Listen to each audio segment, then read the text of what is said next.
படம் ரொம்ப நல்லா வந்திருக்கு. பார்க்கும்போது நம்மளுக்குமே லைட்டா அங்கங்க ஃபீல் ஆகுற மாதிரி இருக்கு. பயங்கர சென்டிமெண்டலான படம். டாக் லவர்ஸ்க்கான படம். ஸோ டாக் லவர்ஸ் எல்லாருமே வந்து பார்க்கணும், சப்போர்ட் பண்ணணும். அந்த டாக் பயங்கரமா நடிச்சிருக்காங்க. டாகும் பேசுன்றதே எங்களுக்கு இப்பதான் தெரியும். ஏன்னா அந்த அளவுக்கு சென்டிமெண்டலா ட்விஸ்டடா கொண்டு போயிருக்காங்க. கதை விறுவிறுப்பா இருக்கு. பார்க்கலாம், எல்லாருமே பார்க்கலாம். மியூசிக், பேக்ரவுண்ட் மியூசிக்லாம் சம்டைம் நமக்கே ஃபீல் ஆகி அழுகிற மாதிரி இருக்கு. அந்த மாதிரிலாம் கொடுத்துருக்காரு. மியூசிக் நல்லா பண்ணியிருக்காரு. புதுசா அந்த சன்னு ஒரு கேரக்டர் பண்ணியிருந்தாரு. அவர் பேர் தெரியல. பட் அவரை பார்க்கும்போது அவர் ஆட்டிடியூட் லைக் எல்லாம் பார்க்கும்போது பிரேம்ஜிஎம்ஸ் பிரேம்ல பாக்குற மாதிரி இருக்கு. ஸோ அவரோட தம்பி மாதிரி பண்ணியிருக்க மாதிரி ஃபீலா இருந்துச்சு. அதுதான் அவர் இந்த வயசுலயே பயங்கரமா பண்ணியிருக்காரு. அவர் பார்த்தா அப்படி சொல்லவே மாட்டாங்க. ஒரு ஹீரோ மாதிரி, ஹீரோக்கே டஃப் கொடுக்குற மாதிரி ஆக்ட் பண்ணியிருக்காரு. ரொம்ப நல்லா பண்ணியிருக்காரு. அவரோட ஆக்டிங் போர்ஷன் பயங்கரமா இருக்கு. ஆமா, அம்மா ஒரு அம்மாக்கும் மகளுக்கும் உள்ள சென்டிமெண்ட் மாதிரி, ஒரு அப்பாவுக்கும் ஒரு மகளுக்கும் உள்ள சென்டிமெண்ட் மாதிரி, நாய்க்கும் அவங்களோட மகளுக்கும் உள்ள சென்டிமெண்ட் மாதிரி பயங்கரமா கொடுத்துருக்காங்க. படம் நல்லா வந்துருக்கு சார். இது வந்து ஒரு ஒரு கருணை, ஒரு இரக்கம், அதெல்லாம் அதாவது ஒரு சாதாரண ஒரு ஜீவன் மேல, ஒரு நாய் மேல ஒரு இரக்கம் காமிக்கிறத வந்து ஆக்சுவலா அவங்க முதல்ல எடுத்தோடனே சொல்றாங்க. அவர் வந்து சொல்றாரு, எஸ்சிசி சார் சொல்ற மாதிரி வருது. மனுநீதி சோழனுக்கு இதுன்னு சொல்லிட்டு அவரை ஞாபகப்படுத்துறாரு. ஒரு பசுமாட்டுக்கு கிடைச்ச நீதி மாதிரி இந்த நாய்க்கு நீதி கிடைக்கணுங்கிறத கொண்டுருக்காங்க. இது வந்து ஆஃப்லெட் இந்த மாதிரியான வேர்டிங்ஸே முதல்ல ஒரு சினிமால வருதுங்கிறதே ஒரு ஆச்சரியமான விஷயம். ஸோ இதை நான் வந்து அப்ரிஷியேட் பண்றேன்.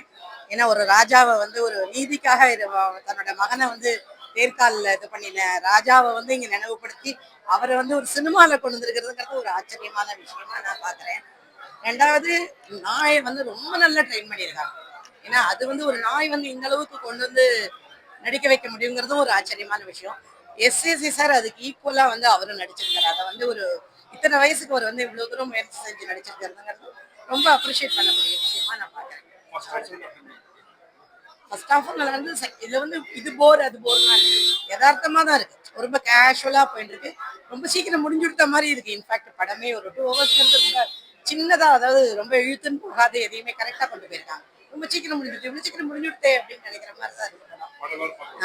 எல்லாரும் பார்க்கலாம். குழந்தைங்க ஃபேமிலியோட பார்க்க முடியும்.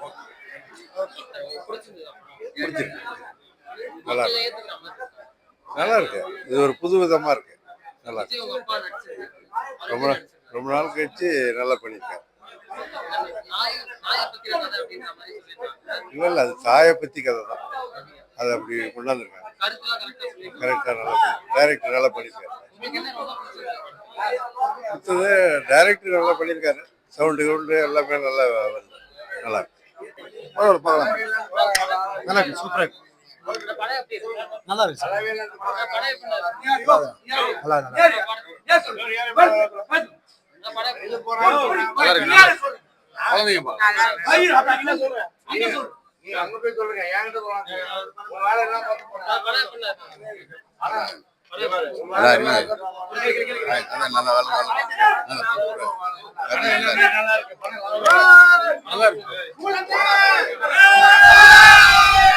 இந்த நாய் தான் பயங்கரமா நடிச்சிருக்கு. அவ்வளவு சூப்பரா நடிச்சிருக்கு. படத்தோட பேரு கூரன். வாங்க வாங்க வாங்க. நான் இதை கொடுத்துறேன். இப்போ கூரன் அந்த படம் தான் இப்ப நான் பார்த்துட்டு வரேன். படம் நல்லா அருமையா இருக்கு. இதுல தளபதி விஜய் சார் அவர்களுடைய தந்தை எஸ்ஏசி சார் அவர் கதாநாயகனாக நடிச்சிருக்காரு. நல்லா அருமையா இருக்கு. இதுல வந்து ஒரு கருத்து ஒண்ணு சொல்றாரு.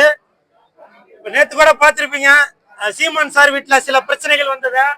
அத வந்து இந்த கூரன் படத்துல நம்ம எஸ்எஸ்சி சார் சொல்றாங்க, காவல்துறையும் வழக்கறிஞர்களும் புருஷன் கொண்டாட்டி மாதிரி அவங்க 2 பேரும் கரெக்டா ஒத்து போகணும், அப்படி இல்லைன்னாக்கா டைவர்ஸ் தான் அப்படின்னு பாருங்க. நேத்து நடந்த அந்த சீமான் சார் விஷயத்த இந்த இன்னைக்கு பார்த்த கூரன் படத்தை அப்படியே அப்பட்டமா சொல்றாங்க.